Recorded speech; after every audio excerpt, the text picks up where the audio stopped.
আসসালামু আলাইকুম। আজকে আমি আপনাদেরকে বলবো নোরিক্স সম্পর্কে, একটি এমার্জেন্সি পিল। তার আগে একটি কথা, আমার চ্যানেলটি যারা সাবস্ক্রাইব করেন নাই অবশ্যই সাবস্ক্রাইব করবেন, আর যারা ইতিমধ্যে সাবস্ক্রাইব করেছেন তাদেরকে ধন্যবাদ। নোরিক্স কি? নোরিক্স 1 মহিলাদের জন্য মুখে খাবার ইমার্জেন্সি গর্ভ নিরোধক পিল, যা অরক্ষিত যৌন মিলনের 72 ঘন্টার মধ্যে খেলে গর্ভধারণ রোধ করা যায়। নোরিক্স 1 নিয়মিত জন্ম নিয়ন্ত্রণ পিল হিসেবে ব্যবহার করা যাবে না।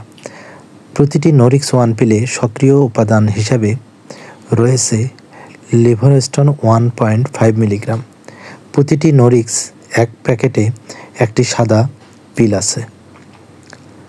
ইমার্জেন্সি গর্ভনিরোধন কি? ইমার্জেন্সি গর্ভনিরোধন এমন একটি পদ্ধতি যা অরক্ষিত সহবাসে ডিম্বাণু ও শুক্রাণুর নিষিক্তকরণের প্রতিরোধ সৃষ্টি করে।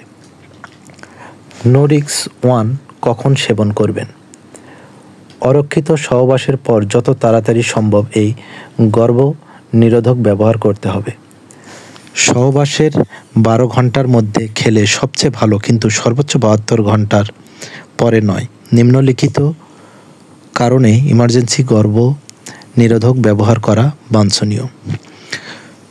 সহবাসের সময় আপনি বা আপনার সঙ্গী যদি কোনো গর্ভনিরোধক পদ্ধতি ব্যবহার না করেন, যদি আপনি পরপর 3 দিন জন্ম বিরতিকরণ পিল খেতে ভুলে যান, এক্ষেত্রে আপনি জন্ম বিরতিকরণ পিলের তথ্যসমূহ লিফলেটটি পড়ুন।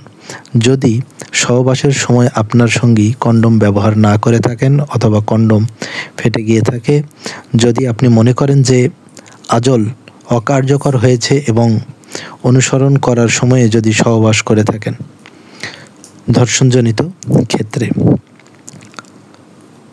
এখন কিভাবে এই পিল সেবন করতে হয়? অরক্ষিত যৌন মিলনের 72 ঘন্টার মধ্যে নোরিক্স 1 এর একটি পিল খেতে হবে এবং দ্বিতীয় পিলটি প্রথম পিল গ্রহণ করার 12 ঘন্টা পর খেতে হবে।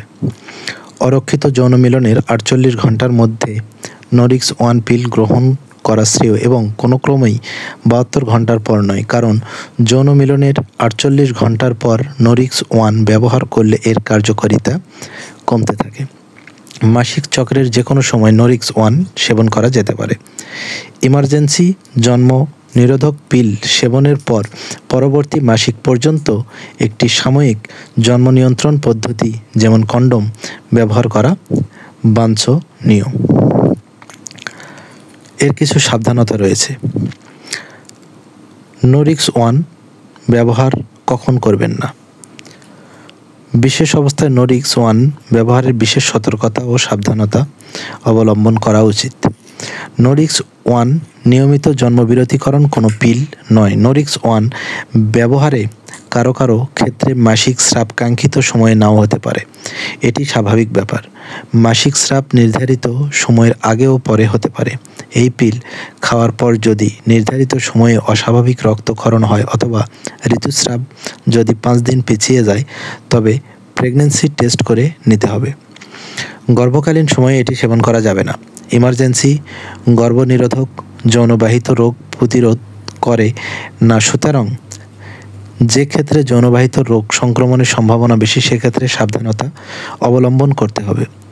আপনার যদি কখনো একটোপিক প্রেগন্যান্সি বা ডিম্বনালীর প্রদাহ হয়ে থাকে অথবা পরিপাকতন্ত্রের তীব্র অসুখ হয়ে থাকে যা ঔষধ শোষণে বাধার সৃষ্টি করে, তবে নোরিক্স 1 সেবন অনুমোদিত নয়। পিল সেবনের 2 ঘন্টার মধ্যে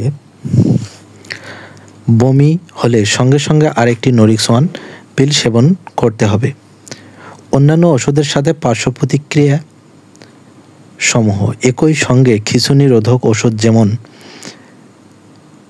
কার্বিজল এবং কিছু সংখ্যক ওষুধ যেমন রিফামাসিন এবং গ্রাইসোভিন ইমার্জেন্সি গর্ভনিরোধকের কার্যকারিতা কমিয়ে দেয়।